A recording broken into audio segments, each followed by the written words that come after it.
So what's up mga Kanik Ride? So ngayon may bagong motor ang SYM. Ito ang Naga 150. So sounds like Beagle, no? So itong unit na to pretty compact. Napakalit lang siya kung titignan nyo. Ganyan lang siya. Ganyan lang siya kalapad, diba? Napaka compact yung design niya. And may pagka alien design or may pagka futuristic yung design nito ng motor na to, no? So isa-isayin natin kung ano yung itsura talaga nito, yung each parts, no?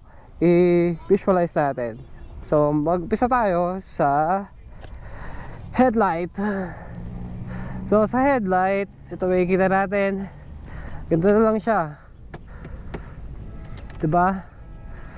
Napaka angas dahil sa ilaw na to, sa park light na to, napaka-angas na parang singkit, no? Then ito, design lang to, no? Wala siyang ilaw. Ito yung headlight, ganda, napaka-angas. Yung color niya parang kang nagpa-repaint, parang glitter something, no? Green ang tingin ko, matte green. Pero maganda yung pagkamat niya, oh. Parang pearl. Alam niyo yung pearl white, ganun yung datingan niya. May pagka pearl. May mga glitters, di ba? Ganun siya. Then ang signal light niya ito. Check natin. Yan. Signal light niya, kita niyo naman. LED siya. Yan, LED yung signal light. Tingnan natin kung may hazard. So meron siyang hazard light. So naka-built in na yung hazard light niya. Nakikita naman natin dito. So hindi siya prone sa bale kasi nakapasok siya sa loob. Hindi siya nakalitaw dito sa labas. Unlike sa ibang motor na pag ganito ang signal light nandito sa gilid. So mukha din siyang, alam mo sa signal light sa likod, no? So parang nilagay siya dito. So curious ako, silipin natin yung nasa likod naman. Yun, ganun din yung signal light niya sa likod. Para sa harap, I think, no? Para sa design. Ito, tingin ko hindi naman siya ganun ka-prone sa pagkabali kasi medyo pasok siya sa loob ng kaha ng motor, no? So balik tayo sa harap. So ang kanyang tapalodo sa harap, front fender, sorry, ay balit lang, napakapayat. So yung gulong niya napakaliit din. Ayun, no? Size 13, 120 by 70, size 13 yung size ng gulong niya. CST tires, traction control system, may traction control siya. 2 piston caliper naman ang kanyang preno.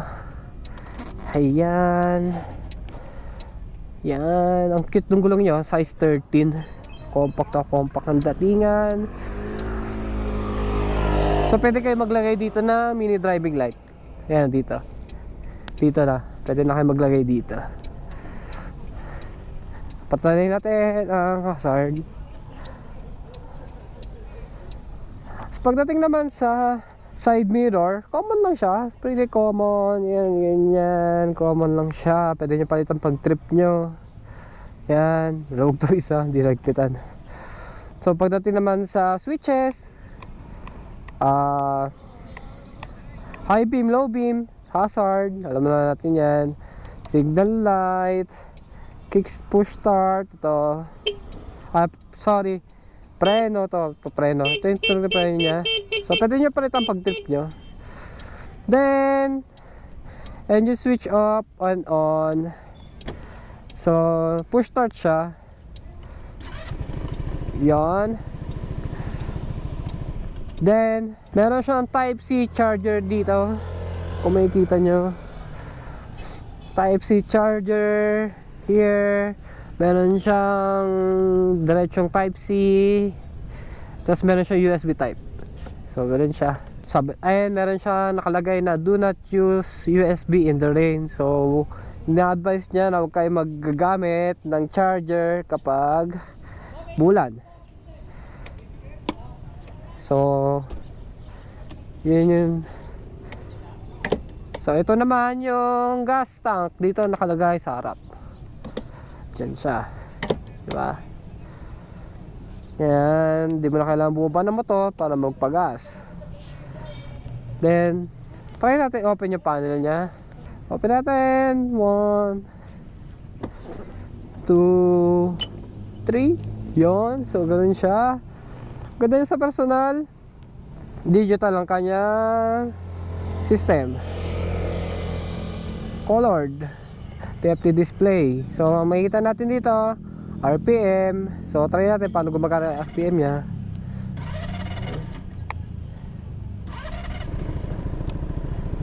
So ito yung RPM nya.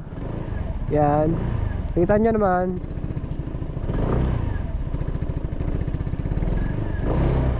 Yun, lakas. RPM.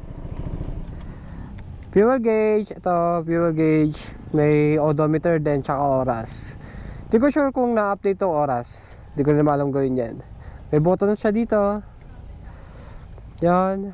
Pag pinindot-pindot mo to, nasa kalawang button, volt, tsaka oras siya. And dito naman sa kanan na pindutan, pag pinindot mo, trip, oil, tsaka traction control kung naka-on. Okay, so may ABS, naka-ilaw ABS nya. Then so upuan naman nya, tingnan natin kung ano may kita. Charan! Napakalaki oh. Napakalaki ang kanyang seat storage, no? Yan oh. Kasha helmet siguro. Saktuhan lang to sa isang helmet tsaka isang bike na helmet. So ganoon lang siya. Ilaw sa loob, wala. Magalaw tong upuan, okay lang. Pagdating naman sa upuan, malambot, lambot, malapad. So komportable yung magiging backride nyo dito kasi napakalambot na upuan. Then pagdating naman sa gilid, ito ang upuan ng backride, tipindot siya, no? Tipindot. Pero sa kabila din, ganun din. So ito, dito yung nakalagay air filter. So madali siya baklasin kasi kita-kita nyo agad yung mga tornilyo. Ito yung panggilid nya na hindi ganon ka-design. So simple lang, diba? So tunog plastic to. Siguro cover lang to, meron pa sa loob. Then pagdating naman sa likod,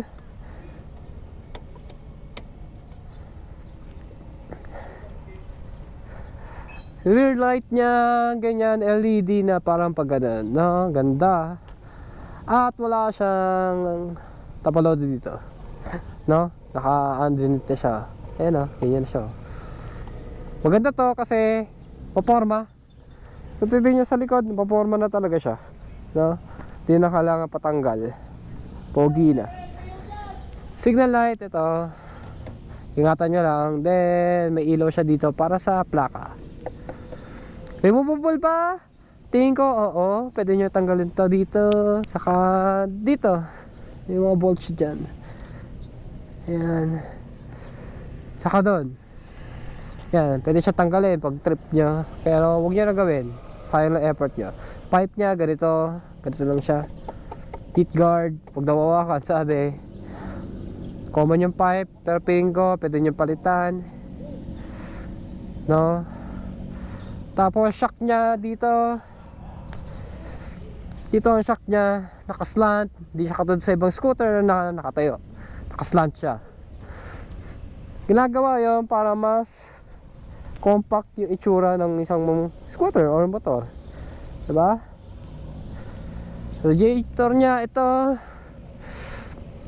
Yan o, may cover. Pwede nyo palitan pag trip nyo. Maganda pwedeng palitan to. Yan. Yan lang siya, napaka-compact niya. Ganyan lang siya, kalito, diba? So ngayon, test drive naman natin siya, kung paano siya umandar, at kung ano yung may experience natin sa motor na to. So sa unang sakay, ganyan pa natin. So tignan nyo, At makikita nyo tingked ako here. Ang height ko is 5'6". Nakaupo ako sa medyo dulo at nakatingked ako. So kung 5'4" below ka, tingin ko dapat magpatabas ka ng upuan para mas magamit mo siya. So ina-start natin. Pag start nya, tahimik lang. For sure wala tong Bendix drive na tulad sa ibang motor. So try natin. Yan. Woo! Malakas din siya, in fairness Gusto ko to Uy, maganda siya yung banking. Mataas siya sa pakiramdam. Feeling ko ang taas ko.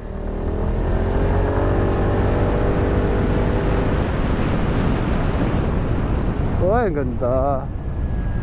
Sulit tong motor na to.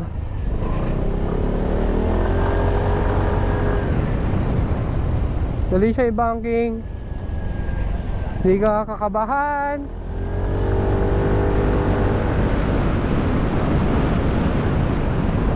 Dahil makapit ang kanyang stock na gulong.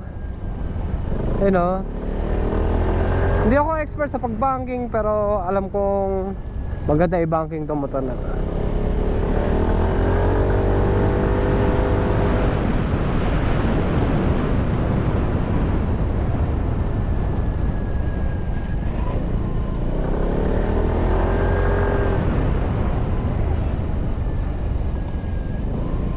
Ang tanong, masasuggest ko ba to na bilhin nyo? Tingin ko, oo. Patod na ibang motor ng SYM, napakasulit ito. Napakaangas. At napaka-futuristic ng design. Parang kotse nga I think. Di ko lang alam kung anong brand na kotse. Pero napakaganda ng forma nito. Sarap siyang gamitin, marurot. Maganda din yung preno niya. Isa pa, ikot pa natin isa.